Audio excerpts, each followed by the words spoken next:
Alrighty guys, we're basically wrapping things up with the Team Associated B7 build series for you guys. Again, before we get finishing up here, a brief summary. I want to say thank you guys so much for tuning in. I've seen a lot of positive comments on YouTube and Facebook. I really hope these videos really help you out. Again, this is a pretty awesome car build. Probably the best one I've seen yet from Team Associated.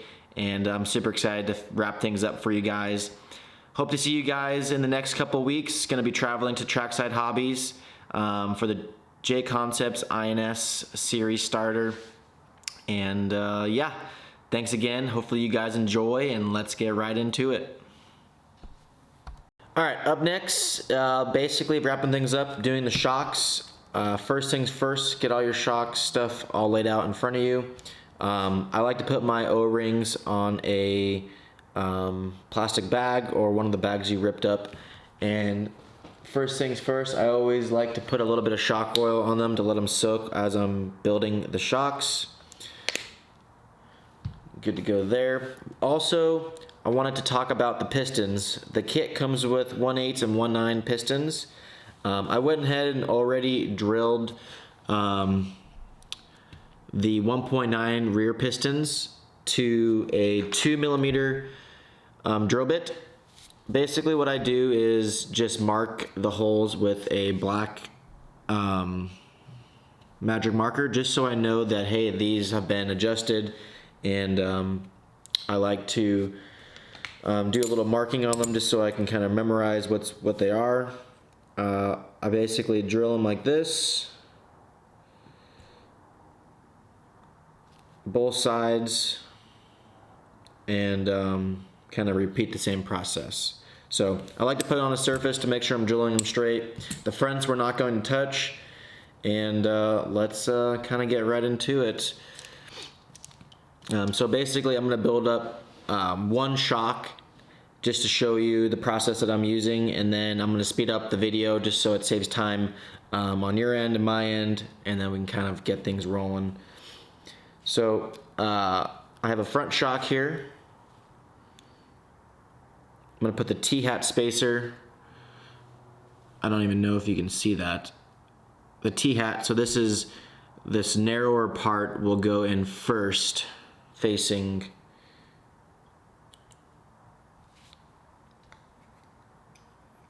and then I take my 1.5 and I make sure that's sitting flush. Get a O-ring, then the 2mm spacer, and then another O-ring. And then the last thing is the T-hat spacer facing up, opposite direction as the first one. Then a blue shock collar.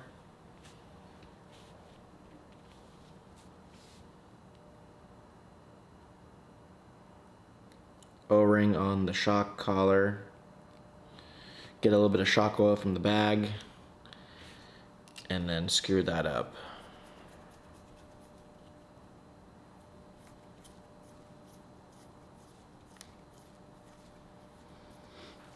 Then as an upgrade, I'm going to be using the chrome shock shafts, the 23s and 27.5s. As I said before, this is a front shock shaft we're working on. So we're going to use the 1.8 piston and get this piston set screw with a little bit of Loctite.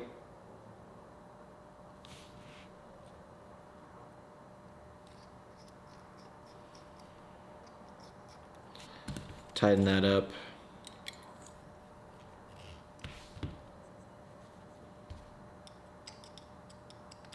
And repeat the same process.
Okay, now that we have the shocks all built, now it's time to put the shock eyelets on. We're gonna run the +4s in the back.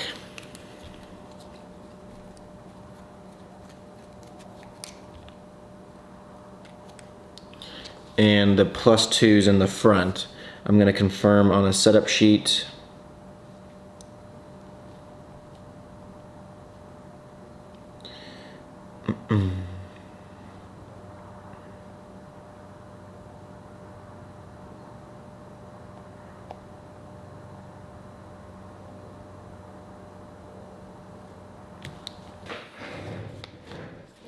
Okay, we're gonna rock one internal limiter.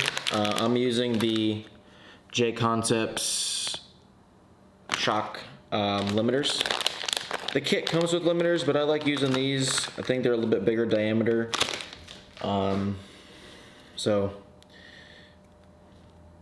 one internal for the front.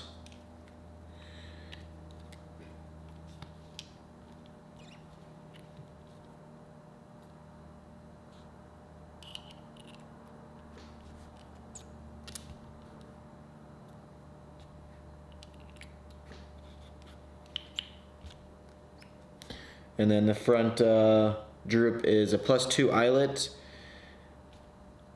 and the rear is a +4.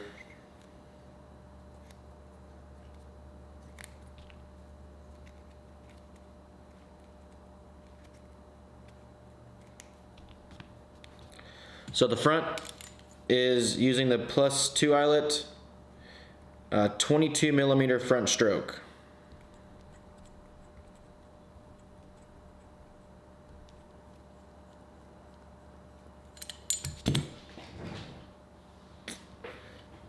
There she is. 22 millimeters is the front stroke.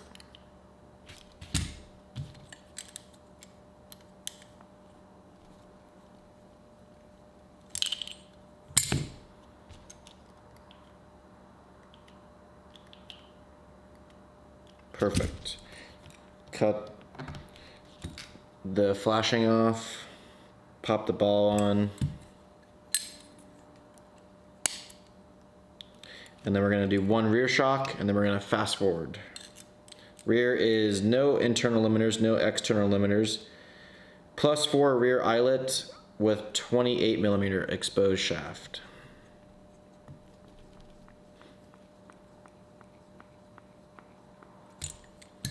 I'm obviously using the Kashima coated shocks as an option.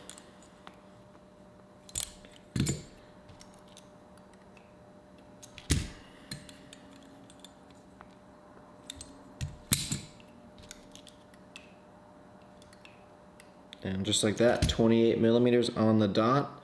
Pop the ball on.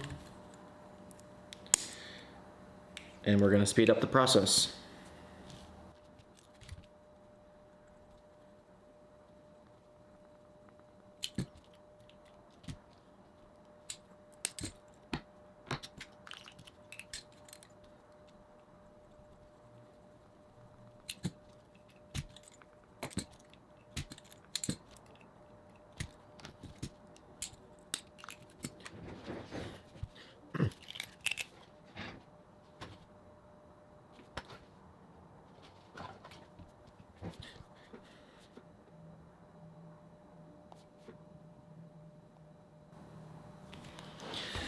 Okay, we're gonna use 35 weight shock coil for the front and 30 for the rear. And let's get right into it.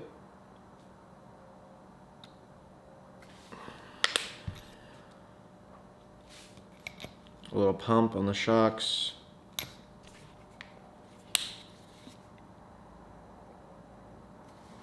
A little top off. A little pump. Get the air bubbles out to the top, and then restock. Refill to the top.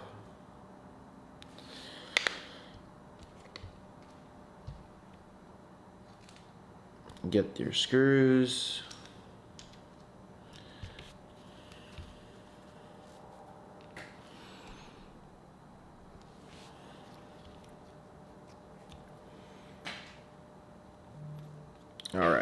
Now we can start bleeding.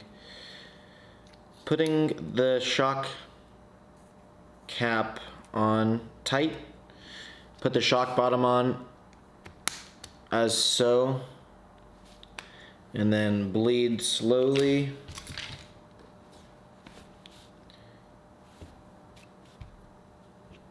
Some oil may come out. That time it didn't. You're gonna get your screw.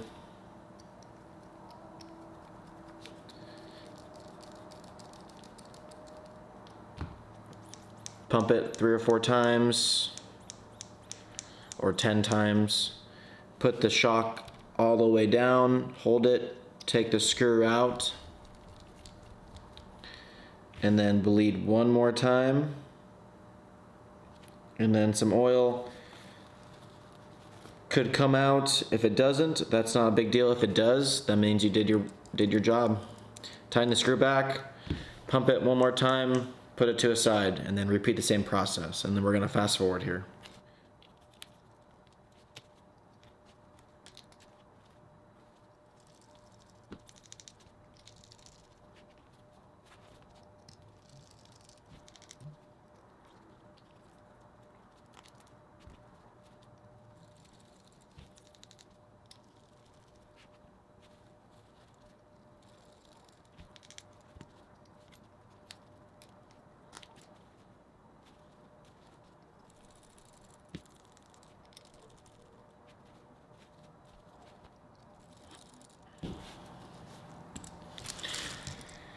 All right, so now that we got the shocks bled and they're all done, I like to mark my shocks of what shock oil I put in there. So the rears we put in 30 weight.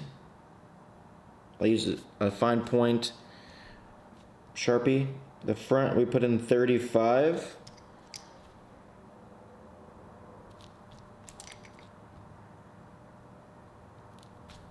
So just to show you, I like to mark the shock, what oil I put in, that's basically parallel with the shock screw.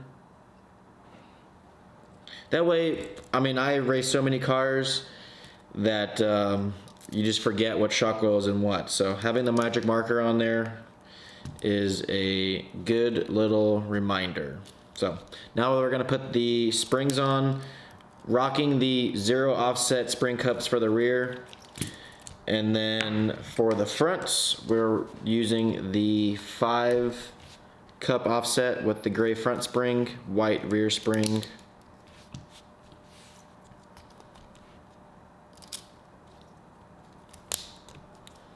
And then now we can start bolting this on the car. Always make sure that the front the collars are the same distance apart from front to back.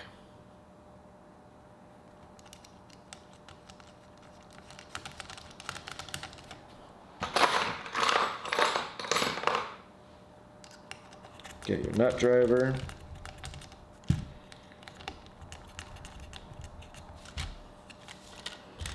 Get your screws. We're going to be using the middle hole in the front arm.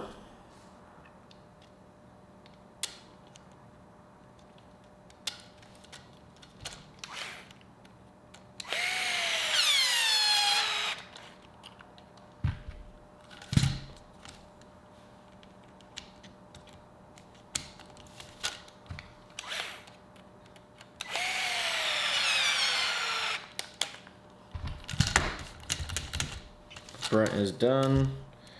Do the rear, check to see if the collars are the same height on both shocks. Using calipers 5.3. So just at least making them the same for the start is just the most important.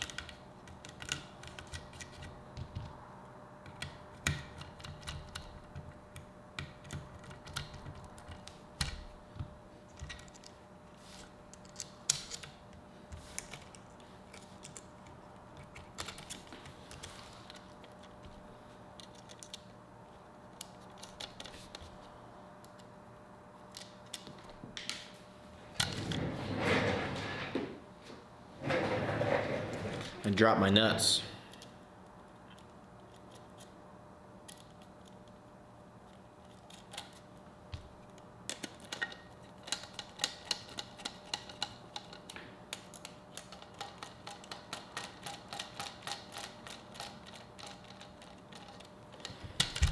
All right, shocks are done. Last but not least, we're gonna put on the battery brace and call it a wrap.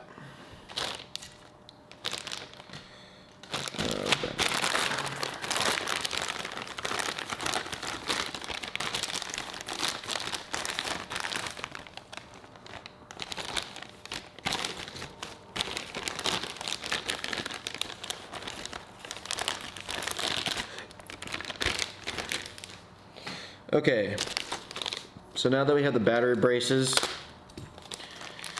taking everything out of the bag, don't lose these two small little rubber O-rings. These things are actually what makes the battery brace function really nicely. So, another cool thing about the B7 platform cars is we have two different style battery adjustments.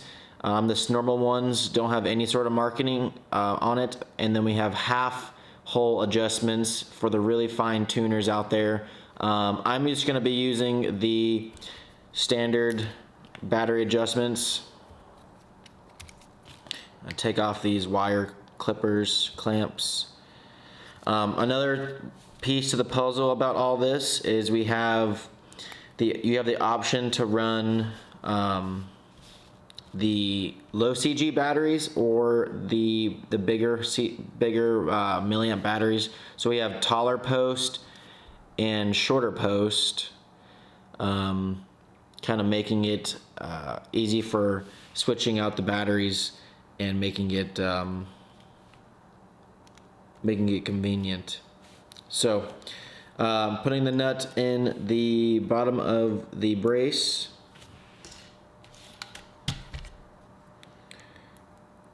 I'm going to be running the battery all the way in the back position.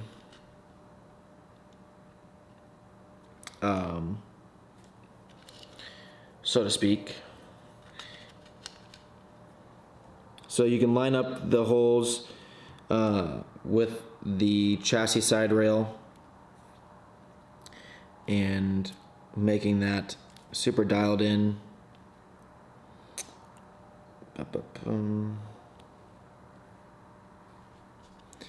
Getting the screws all sorted out here.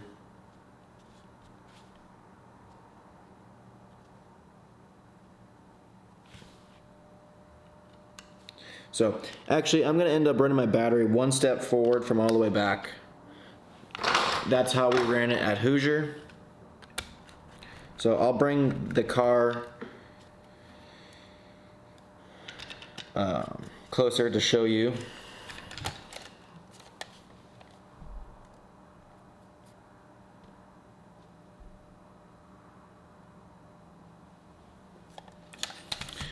So we're going to get that tightened down all the way.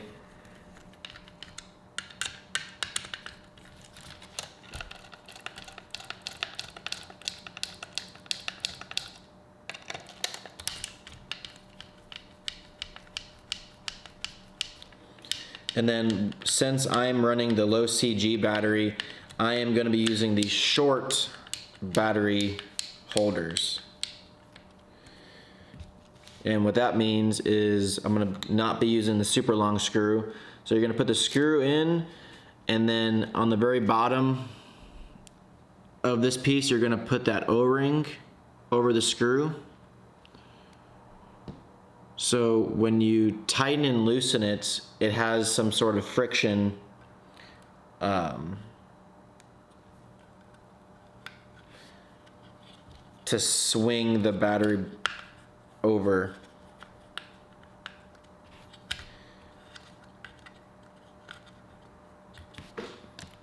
So just like that, you're good to go.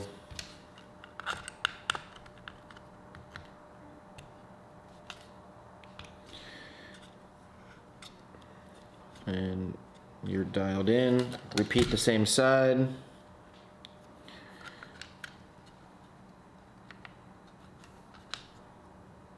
Make sure that the nut doesn't come out on the bottom like mine just did.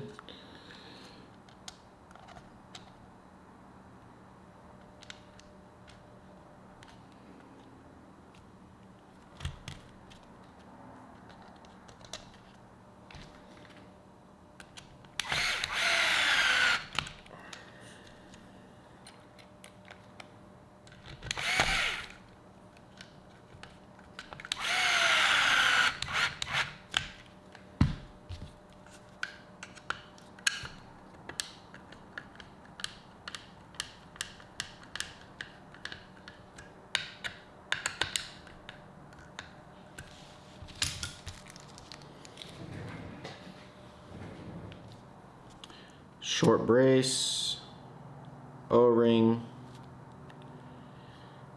and tighten that down.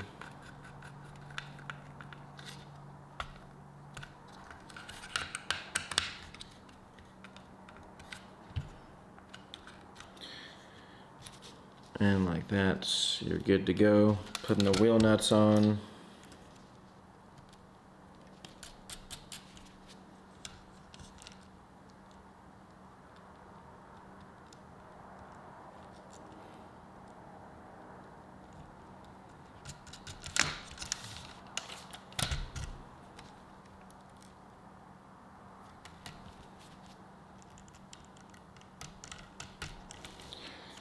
And just like that, you got yourself a roller. I'm gonna be pulling the camera around, show you guys what's going on here.